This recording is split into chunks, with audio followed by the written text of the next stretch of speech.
impact of the economic stimulus on business and the economy is the topic of my conversation today with John Rosen. He is adjunct professor and director of the Liberty Initiative in the Pompea College of Business Economics Department at the University of New Haven. Hello, John. How are you? Hello. How are you? Thank you very much for being with me today. Where do we Thanks stand? for having me. Sure. Where do we stand right now with the Biden administration's economic stimulus program? Well, as I understand it, it is close but not final. It will probably pass at the high end of the expectations, near $1.9 trillion. This will require that the Democrats are successful in doing it on the basis of reconciliation. I don't know if you want to get into that. Well, it requires a simple majority. Detail, but it allows, that's right, it allows it to be passed through the Senate in particular on 51% majority, as opposed to most measures that, in order to overcome a filibuster, require two-thirds. But anyway, aside from the legislative details, which I don't think this podcast is really about, we're going to talk about the economics. Yes.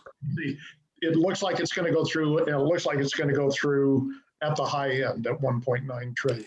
Does it include extension of the Paycheck Protection Program? The current plan does. It includes extension of that. It is the PPP program is somewhat different than the first round. How so? Which, full disclosure, I took advantage of because I have a consultancy, a business, and I was able to take advantage of it to pay my salaries and rent for a couple of months. It has some different strictures.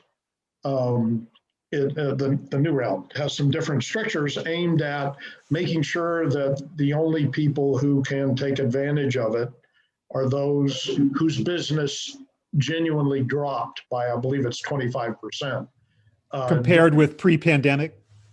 Compared to pre-pandemic, exactly. The first round, all you had to be was in business on February 15th.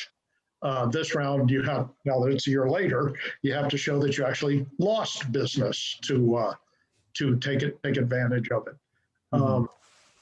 Shouldn't be hard for a lot of businesses to show that. For a lot of them. Shouldn't be hard for a lot of them, but actually, a lot of them will probably be on the cusp, right? A lot of them lost 20% of their business. They will, I'm sure, with some justification, complain, why me, but but not my neighbor who managed to lose 26%. But that's kind of the problem you always have when you pick a number or pick a border or a deadline or something. You got to pick something, and somebody's going to fall on the wrong side of it. Sure. The original PPP program did, as you pointed out in your own case, actually aid businesses quite substantially, did it not? It kept some surviving. Without question. That is a double-edged sword, which I'll get into if you want me to. But all kinds of businesses that are defined as small, and that might be interesting to your audience, that a lot of businesses we think of as big, as people just walking, lay people, are defined by the government as small for good reason. Only really big companies, Ford and Google and stuff like that, are big companies. But anyway, so call it small and medium-sized companies. It was important, in many cases critical, to stay open during the worst part of the pandemic, because most of us didn't get our money till July or something like that. So we'd already faced a couple months of downtime in our business before we got the money, and we really did need it to pay salaries and rent, and it was pretty well laid out in that sense. You had to show that you were going to spend it, and then now when we go and apply for our forgiveness, you have to show that you did spend it for those kinds of things, for salaries, rent, normal business expenses, things. The idea was to keep the businesses going, keep the salaries flowing. And if I used it to take a wild vacation in Bimini, that would probably not, I would not get, and that's the intent, right? I would not get forgiven. Right. What are the criteria for forgiveness of the loans under the PPP program? Primarily that you have to show, you have to document, you have to provide some records and payroll records and things like that. that you used it for the list of things that they wanted you to use it for, which, to repeat myself, are primarily salaries, healthcare benefits, rent, and so forth. Now, if your loan it was less than $150,000 in the current plan, which is not quite finalized yet, if your loan was under $150,000 for all that, they have like an easy form, just like the easy form for taxes, that allow you to not have to do so much paperwork. You pretty much are just asserting I used it properly, and then I gather they will audit a certain percent to make sure you're not lying. If it's over 150,000, you got to document it. And that's probably a good rule, right? But if these loans are so easily forgivable, are they actually loans at all? Are they not grants, really? They are officially grants, and there was a lot of conversation between the Treasury Department, the IRS, the Congress on that. If they're a grant, they're, according to the IRS, they were income that should be taxable.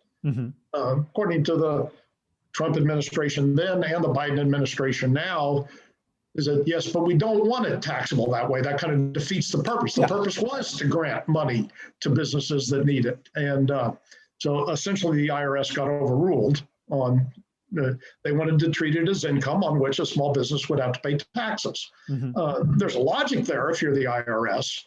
But the countervailing logic is, as both administrations said, no, that's what we wanted to do. Give them this money to pay salaries. As opposed to paying it right back to the government in the form of taxes. Exactly. Or How long, the current proposal, as you say, not quite finalized yet. How long is this program expected to run? I'm not sure about the PPP part. I think it runs to August. I know that one thing we haven't yet talked about, the enhanced unemployment benefits, which is a different part of the stimulus plan. I know that is set up to end at the end of August of 2021. I'm not sure about the PPP, but I imagine it's on the same schedule.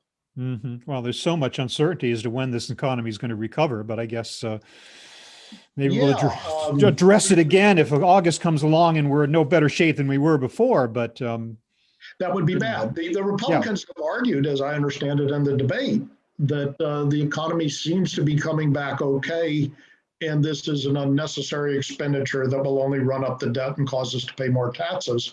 That's a political debate because nobody knows. As you point out, nobody knows. Is the economy coming back well enough on its own? Have we spent enough or not? We actually won't know that for a couple of years. Well, let's assume, for the sake of argument, that this is a good thing, that it is going to continue to help businesses, that it's a necessary step. However, given that, what might be the implications of the long-term debt that is accrued by the government in doing this?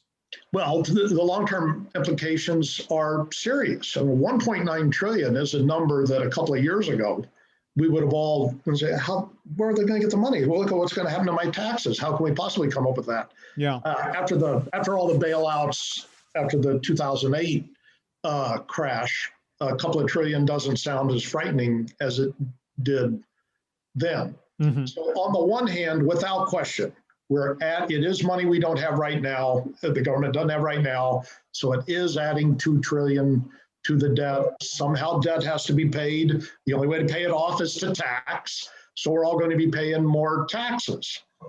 The interesting question, there's a huge debate within the economics profession, is whether or not that much debt is affordable. Prior to all the money we spent already on the earlier rounds of stimulus, I would have said, we can't afford it, we're going to have inflation. So far, I would have been proven wrong. As has everybody who have, for the last 10 years, been predicting a rise in inflation. Right. And so it just hasn't happened. You have to worry about, there are actually 3 things you have to worry about when you do something like this. One is inflation, which doesn't seem to be rearing its head. Second, the debt is there. Sooner or later, taxes have to be raised to pay it. How and when that happens, we don't know. The third thing is, and this is a little more subtle point that's kind of interesting, this is why economists are called the dismal scientists. When you bail out companies, which is essentially what PPP is and some of these other, you essentially entrench companies that would have failed. So you're actually disincentivizing new business formation. new technologies and new ways of doing business. Silly example. Yeah, but they wouldn't have failed for any structural reason or anything inherent in the business themselves. They failed because the economy forced them to fail.